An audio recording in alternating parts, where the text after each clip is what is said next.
right, welcome back to the Prospecting Show. Today is July 30th, and we are on with Dr. Victoria Mattingly. How are you? I'm good. How are you today? Very good. So, before the call, we started talking a little bit about your background and how, you've started your own company and you've had a lot of experience before that, but you started your own company in a current time that is crazy, right? This is like nobody's seen this from an economic standpoint, from a social unrest standpoint. There's a lot of things going on in the healthcare sector with everything with COVID. So, maybe to start things off, let's go backwards a couple of years and talk about where you started from and how you went through your doctorate program and where you got to today. Yeah, absolutely. So, I have a lot of empathy for current graduates right now, like trying to get a job whenever the market looks like this, the economy and just the current state of affairs. Because I graduated with my undergrad in 2008 amid our next most recent, economic downturn, and how that was, not the best time to be graduating with a bachelor's degree in psychology. And so I was bartending at a fancy bar in Portland, Oregon. And I was like, if I'm going to, have to bartend with my bachelor's degree, I'm going to at least, make a bunch of money doing it. So I'm working at this bar, and two industrial organizational psychologists walk into my bar and tell me what they're in town doing, which was essentially trying to improve the employee satisfaction and commitment and loyalty to this current standing hospital because there was a new fancy hospital opening up down the street, and they didn't want to lose their employees, their staff, to this new hospital. And so let me get this straight. You are being paid, like making a good living, walking through the front door to make the lives of the employees better. Like the executives are hiring you to make their employees' lives better. Like, what is this field? Sign me up. Because I see such a need for it. I worked in service industry for 14 years. My husband's a chef. I'm not just one sector, but work is stressful and it is hard. And as long as there's people involved, there's always going to be undue stress because of these, interpersonal relations. Even just, going back to restaurants, I had drunk customers, crazy coworkers, horrible bosses, and never any sort of tools or training around just like, take a beat, take a deep breath. Research shows if you pause, give yourself a few seconds, take a few breaths, you can literally lower your cortisol levels in your body and be less stressed. But no one teaches these things, right? So that's what really led me to go down that path and go to grad school and get my PhD in organizational psychology.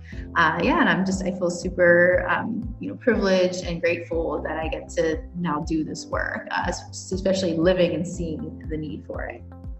Yeah, and so when you talk about the organizational psychology, in your mind, how does that differ from what maybe other people just see psychology as, right? There's a lot of people who go through, general sciences and they do like Psych 1000, right? I did that before I went and became a chiropractor. Early on, it was everyone took Psych 1000. Doesn't matter like what kind of science you were doing. That was just like a standard introductory course. So how does what you do differ being in the organizational space than what most people think psychology is? Yeah, absolutely. Such a great question, because I do not psychoanalyze people. I am not trained as a therapist, a counselor of any sort. I have no leather chase lounge in my office where people come and lie down and tell me their problems. Like, that is nothing to do with my job. I have so much respect, and I think everyone should have a therapist. Like we all have, doctors if we're lucky enough to have insurance, which is another conversation for another day. So I do not psychoanalyze. I do not do therapy, counseling, anything really one-on-one. And when it comes to mental health, that should be done by a specialist and a doctor, and that's not my space. However, I do coaching, right? And so that is, one-on-one conversations, but it's very tailored, right? So I'm working with a client now, and their company is starting their diversity, equity, and inclusion, or DE&I strategy from scratch. And so how do you build that council of leaders who are going to push this out? What should be evidence-based and science-backed metrics and measures that we should go for and make our goals, and so we talk one-on-one, but it's very specific around goal. But there's mindset stuff, like doing DE&I work, you have to have a growth mindset and you have to have resilience, because it is incremental progress with really heavy and loaded topics, but also the capacity for real sustained change. Like I feel like this work genuinely is making the world a better place, and but you have to have the grit and the flexibility to pull it off. And so I do coach around that. But most of my work is really at the group and organizational level. So organizational assessment. So how do you know, like, do you have an inclusive culture at your workplace? And so I can go in and measure that using survey or pulse survey or collecting, interviews, focus groups, different things like that. And then also at the cohort or like small group level. So I love doing workshops, and I really focus on behavior change and training and learning and development. Like, that's my vehicle through which I do this work, to see those DE&I outcomes and to see those, more interpersonal, day-to-day being humans together at work sort of outcomes. So that's a lot of the differences. I don't think you'd see very many therapists going and facilitating, keynote addresses or doing like online webinars or virtual trainings around these more, business-oriented topics. And I like to think, therapy or like psychologists in that regard, counseling, clinical, they have that depth of impact with each individual person they work with, and you can really, change people's lives. I have breadth, right? So I don't think I'm gonna, really, and who knows, with the allyship work I do, maybe a little bit, but like on the broad level, like I'm not going to be changing people's lives and curing them of, mental illnesses or like, the depth of work that clinical psychologists do, but I can have a broad impact. And if I can make the experience at work just a little better, then that's a win, because like most adults spend most of their waking hours at work. And so if I can help make it a little more tolerable, even more enjoyable at times, like by all means. Yeah, no, and that's really interesting. You kind of bring up those points, because I think this diversity and inclusion type subcategory is fairly new in the light of politics, right? It's something that's became more to the forefront. People are realizing like, hey, now we're going to actually have a department or a person responsible for this. We're going to actually consider some of these diversity and inclusion topics going forward in the business. Whereas maybe you roll back probably even as early as 10 years, it was like, what is that, right? Like that was like, it wasn't recognized as something, like you say, worth doing, right? It wasn't something that they were regularly doing. So what kind of things do you think have changed 10 years, 20 years, in the past up to now? What has changed that has made this become something that is actually addressed?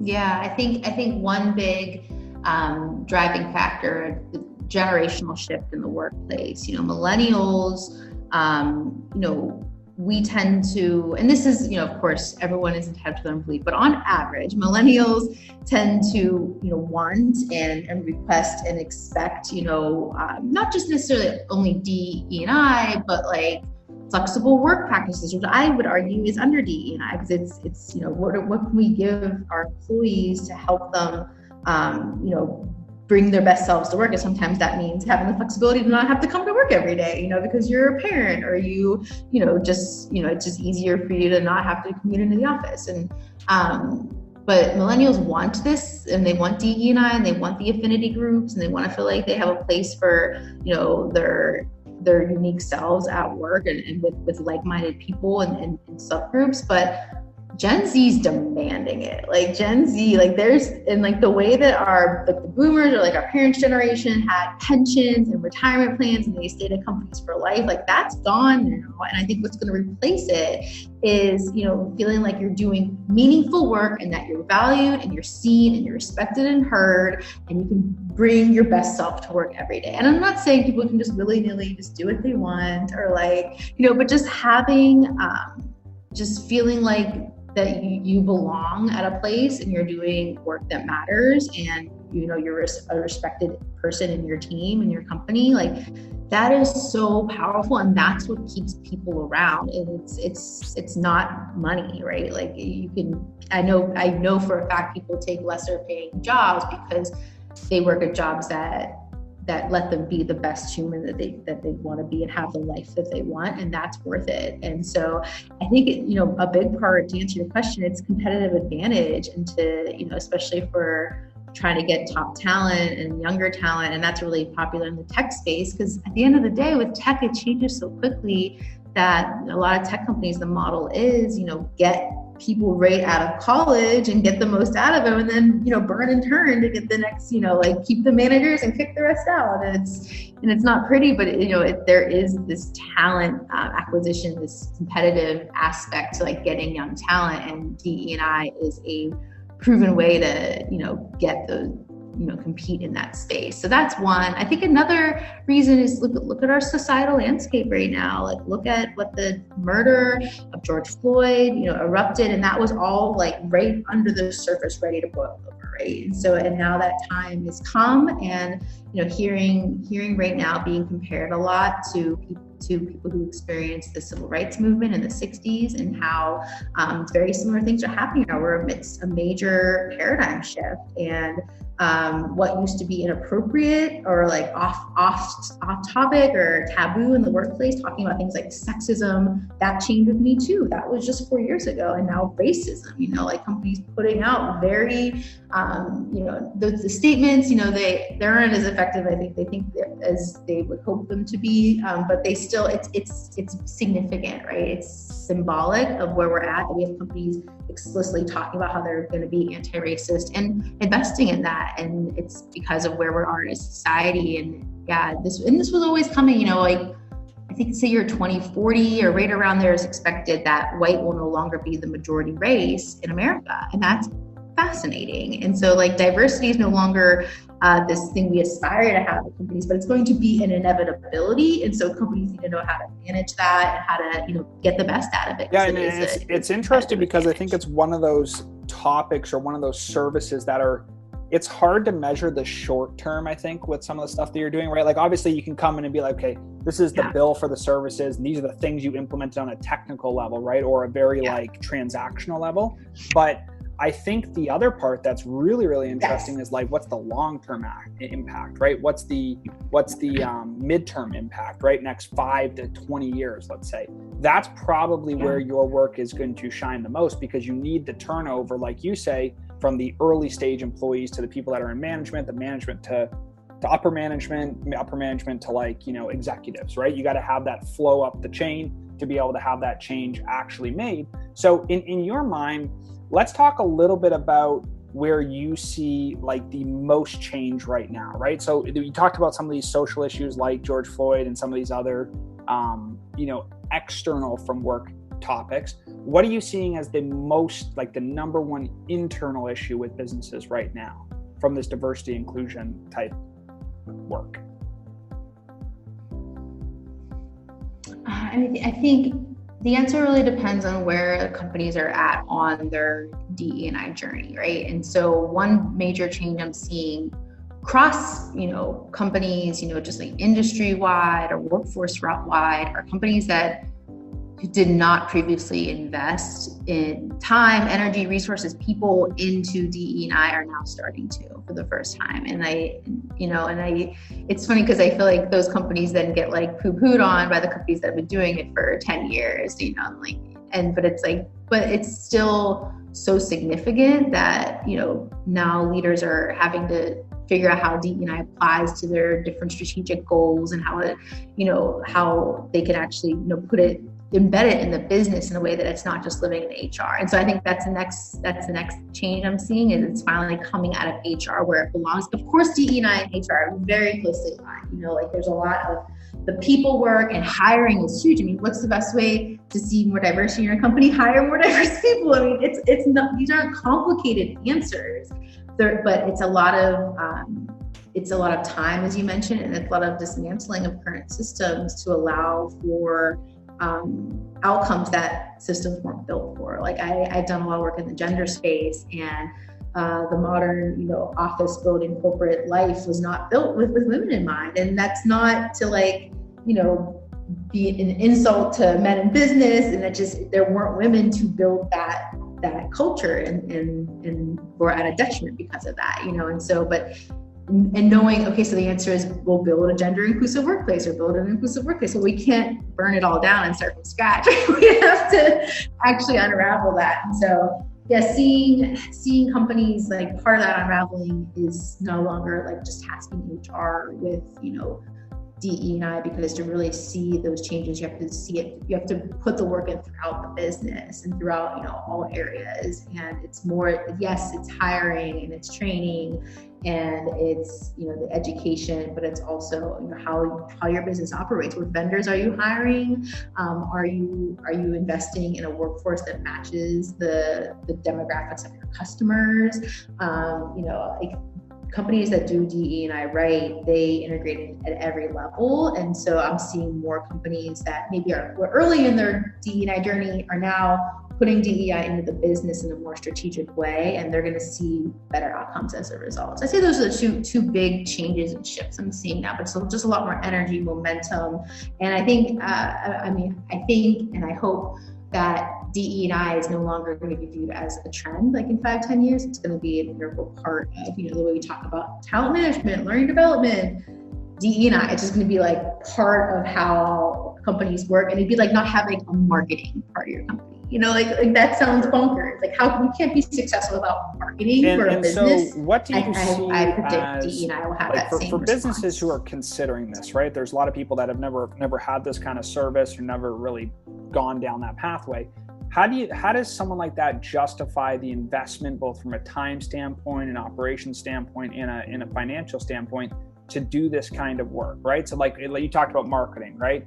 Marketing is like, hey, we put X number of dollars in, we try to get an ROI that comes out here. How do you measure, how do you suggest people measure going forward, adding these types of things to their business, given that there is a cost associated with doing them and doing them right?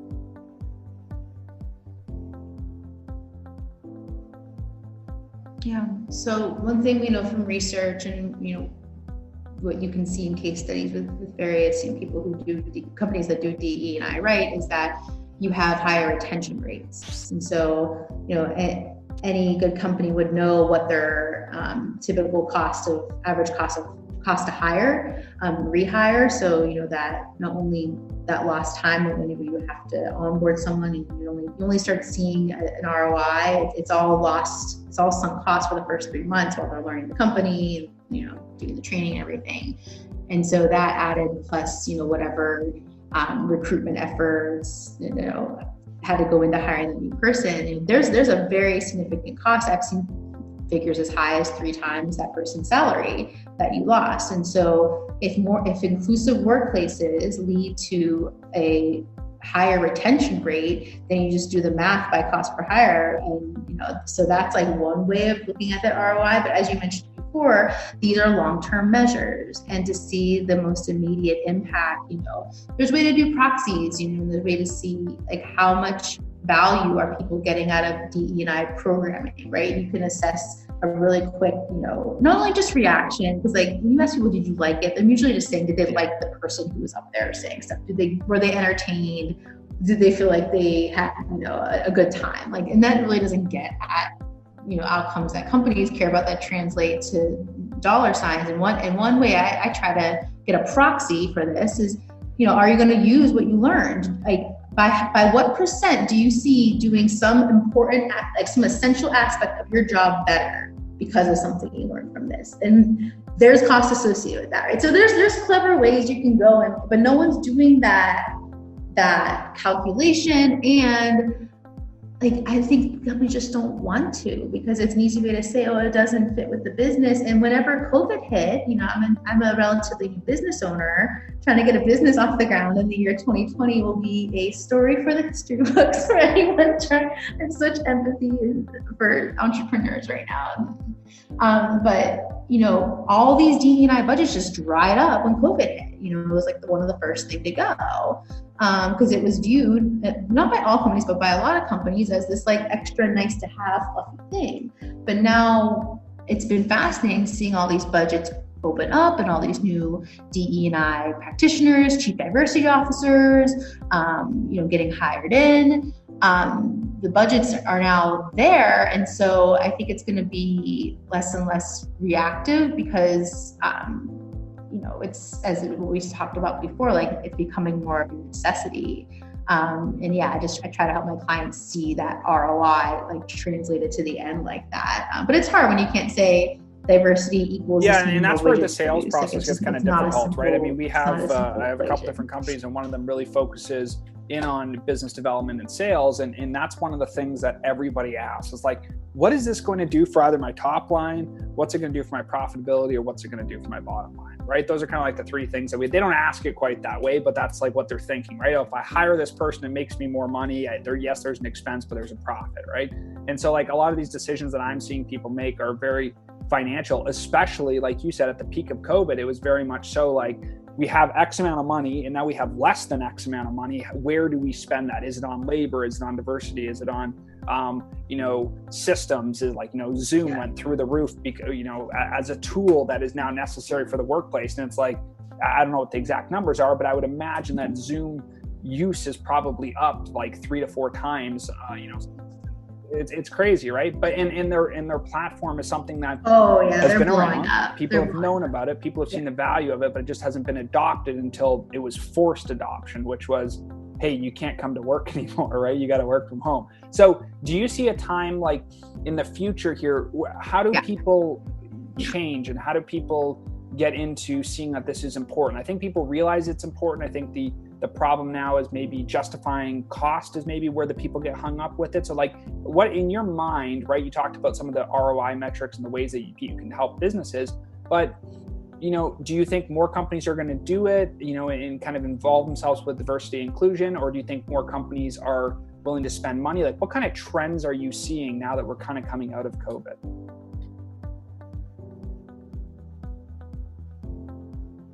I'm definitely seeing more spending in general. I'm seeing a lot more hiring of internal positions. So not only just chief diversity officers, but like directors of diversity, vice president level, reporting either directly to the CEO, which I would argue is even better than reporting to the CHRO, but like, embedding people high up in the organization to do this work. I'm definitely seeing, I've seen an outpour of buying in the area of, particularly DE&I practitioners, like externally, who are people of color, Black speakers, Black facilitators. I think that's phenomenal. And I'm optimistic that work's going to continue. I think particularly for the first point, if companies are hiring those internal roles, they're going to need vendors. They're going to need support, or they're going to grow their team underneath them internally, or ideally a combination of both. So I predict the spending that we saw, the bump in the current landscape, and its investment in this corporate commitment to anti-racism and ending racial disparities, particularly in the workplace, in their realm of their sphere of influence. I would be shocked if that just disappeared, like next month.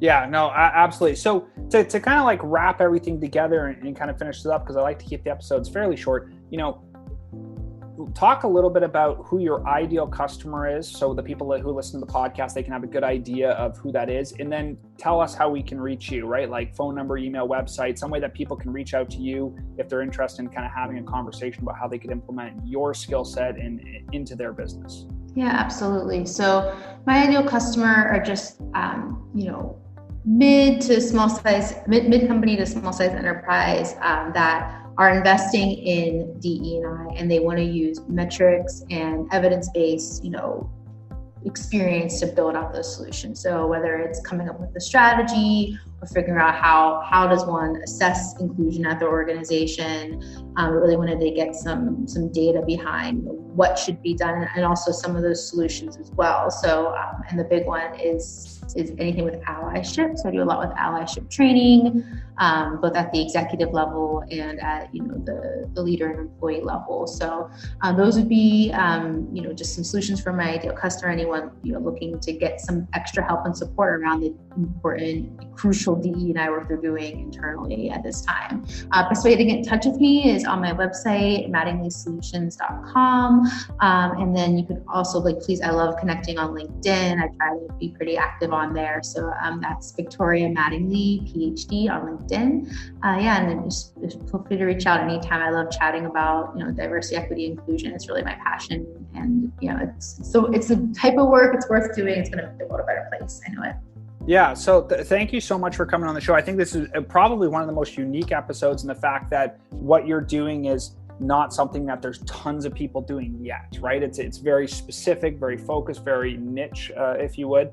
And I think as time goes on, we'll probably look back at the show and be like, okay, yeah, there's more people doing this in 2-3 years, right? And so I appreciate you coming on, like very early adopter, kind of like really pivoting in this time and kind of moving through. And you have a new skill set that people are definitely going to be using, with these businesses as they continue to grow. So thank you so much for coming on to the show. And I'm really looking forward to hearing the feedback from the listeners. Thanks for having me.